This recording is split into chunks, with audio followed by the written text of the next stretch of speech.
گزار دیتی۔ ایک دن اسی طرح مجھے ایک انٹرویو ملا، جو شخص وہ انٹرویو لے رہا تھا وہ ایسے سوالات پوچھ رہا تھا جیسے تمہارا پسندیدہ رنگ کیا ہے وغیرہ وغیرہ، اور پھر یہ سوال آیا کہ تم مسلمان ہو، تو شاہ رخ خان نے کہا ہاں، اور یہ پہلی بار تھا کہ میں نے لفظ مسلم سنا، لیکن میں نہیں جانتی تھی کہ مسلم کیا ہے، مجھے لگتا تھا کہ ایک مختلف مذہب ہے۔ السلام علیکم جی آئے تھوڑے اپنے یوٹیوب چینل تے میرا نام محمد آصف، میرا تعلق شہرو کاڑے تو میں امید کر رہا ہوں کہ تسی ٹھیک ٹھاک ہوگے، اللہ پاک تانوں خوش و آباد رکھے۔ آج آپ ایڈ کر رہے ہیں ڈاکٹر ذاکر نائک دے ایک مسلم لڑکی دے سوالو جواب دی ویڈیو، تے ویڈیو بہت ہی ایمان فروز ویڈیو ہے جنوں آخر تک لازمی دیکھنا ہے۔ جے تسی ہلے تک بھی میرا چینل نہیں سبسکرائب کیتا تے چینل نوں سبسکرائب کر دیو، ویڈیو نوں لائک کر کے تے بیل آئیکن نوں پریس کر دیو تاکہ آنے والی ہر ویڈیو دا نوٹیفیکیشن سب تو پہلے تواڈے کول پہنچ جاوے۔ تے جلدی چل رہے ویڈیو ویکھنے تے ویڈیو بہت ہی ایمان فروز ویڈیو ہے تے ویڈیو نوں آخر تک لازمی دیکھنا۔ بسم اللہ الرحمن الرحیم۔ السلام علیکم ناظرین، دین دنیا چینل میں آپ کو خوش آمدید کہتے ہیں۔ ناظرین، صراط مستقیم کے متلاشی کسی بھی شخص کی زندگی کی داستان سننے سے زیادہ ایمان افروز داستان کوئی اور نہیں ہو سکتی۔ اس سے ایمان تازہ ہوتا ہے، انسان محسوس کرتا ہے کہ جو لوگ غیر مسلم پیدا ہوئے وہ راہ حق کی تلاش میں کتنی محنت کرتے ہیں، اور اسلام قبول کرنے تک ہی ان کی مشکلات ختم نہیں ہوتی بلکہ اس کے بعد بھی وہ مشکلات کا سامنا کرتے ہیں۔ ایسی داستانیں سننے کے بعد ہی احساس ہوتا ہے کہ ہم مسلمان پیدا ہوئے تو یہ کتنی بڑی نعمت ہے، اور اگر غیر مسلم اسلام قبول کرنے کے لیے اتنی قربانیاں دیتے ہیں تو ہم جنہیں پیدائش سے ہی یہ انعام ملا ہے کیوں نہ اپنے رب کا شکر ادا کریں۔ تو ویڈیو کا آغاز کرتے ہیں اور آپ کو اس بہن کی کہانی اسی کی زبانی سناتے ہیں۔ ناظرین، اس بہن نے اپنی زندگی کی کہانی بیان کرتے ہوئے بتایا کہ میں پرتگال میں پیدا ہوئی تھی اور اس کے بعد میری فیملی لکسمبرگ میں منتقل ہو گئی۔ میری پرورش ایک کیتھولک کے طور پر ہوئی تھی، اس لیے میں نے بپتسمہ لیا۔ ہفتہ اور اتوار کو میں چرچ جاتی تھی۔ مجھے یہ واقعی پسند تھا کیونکہ یہ ایک اچھی چیز تھی، میں نے خدا کے قریب ہونے میں اچھا محسوس کیا۔ لیکن جب میں چھوٹی تھی تو مجھے کچھ سمجھ نہیں آتی تھی کہ ہم چرچ میں کیا کرتے ہیں۔ مجھے سمجھ نہیں آتی تھی کہ چرچ میں یہ لوگ کرتے کیا ہیں، کیونکہ میں جب بھی جاتی تھی مجھے لوگوں سے پیسے لینے کے لیے بھیج دیا جاتا تھا، اس لیے اس سے مجھے نفرت سی ہو گئی اور میں نے چرچ جانا چھوڑ دیا۔ پھر میں نے گھر میں اکیلے ہی مذہب کے قریب ہونے کی کوشش کی۔ میری ماں نے ہمیں جیزس کے بارے میں بتایا اور انہوں نے ہمیں وہ کہانیاں سنائی جو انہوں نے اپنی ماں سے سیکھی تھی۔ مجھے وہ دن بہت اچھے لگتے تھے، لیکن ایک بچی تھی تو میں نے زیادہ اس بارے میں سوچا نہیں۔ چرچ میں اور اسکول میں بھی جب ہم جاتے تھے تو عیسائیت کے بارے میں ہمیں کلاسز لینی ہوتی تھی۔ ہمیں ان کلاسوں میں وہ تثلیث کی تعلیم دیتے تھے، ہمیں وہ جیزس کے بارے میں جو سمجھاتے تھے وہ اس سے بالکل الگ تھا جو ہم جیزس کے بارے میں سوچتے تھے۔ یہ سمجھ سے بالاتر تھا، اس لیے میں نے اس پر یقین نہیں کیا۔ میں صرف یہ مانتی ہوں کہ جیزس واقعی ایک اچھے آدمی تھے جو عظیم الشان کارنامے سر انجام دے سکتے تھے، اور وہ صرف لوگوں کی رہنمائی کے لیے آئے تھے۔ میرا جیزس سے متعلق ایمان تھا اور ہمیں اسکول میں کچھ اور ہی پڑھایا جا رہا تھا۔ پھر میری زندگی میں ایک وقت آیا جب میں نے ہندی فلمیں دیکھنا شروع کر دی، اور بالی ووڈ میں اداکار شاہ رخ خان میرا پسندیدہ اداکار تھا۔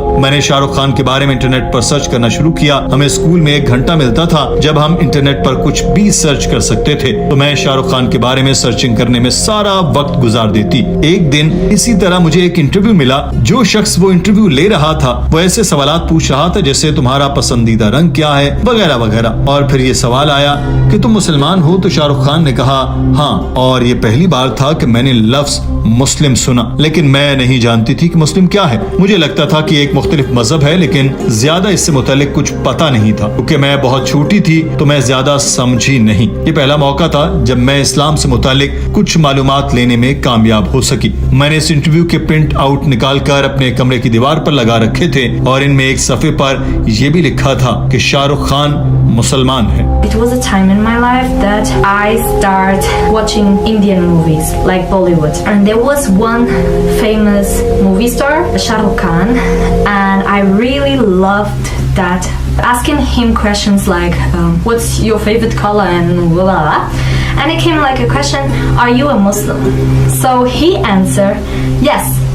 And this was the first time that I heard the word Muslim. اس بہن کا کہنا تھا کہ پھر وقت گزرتا گیا اور میں یہ بات بھول گئی اور اس بارے میں زیادہ نہیں سوچا۔ پھر دوسری مرتبہ مجھے اسلام کا علم چند سال بعد ہوا جب لکسمبرگ میں بہت سے پناہ گزین آئے، انہوں نے سر پر سکارف لے رکھے تھے۔ مجھے یہ بہت خوبصورت لگا کیونکہ یہ کچھ نیا تھا۔ چرچ میں 1-2 خواتین ہوتی تھی جنہوں نے ٹوپی نما سکارف لیا ہوتا تھا، تو مجھے پناہ گزینوں کا یہ انداز بہت نرالا لگا،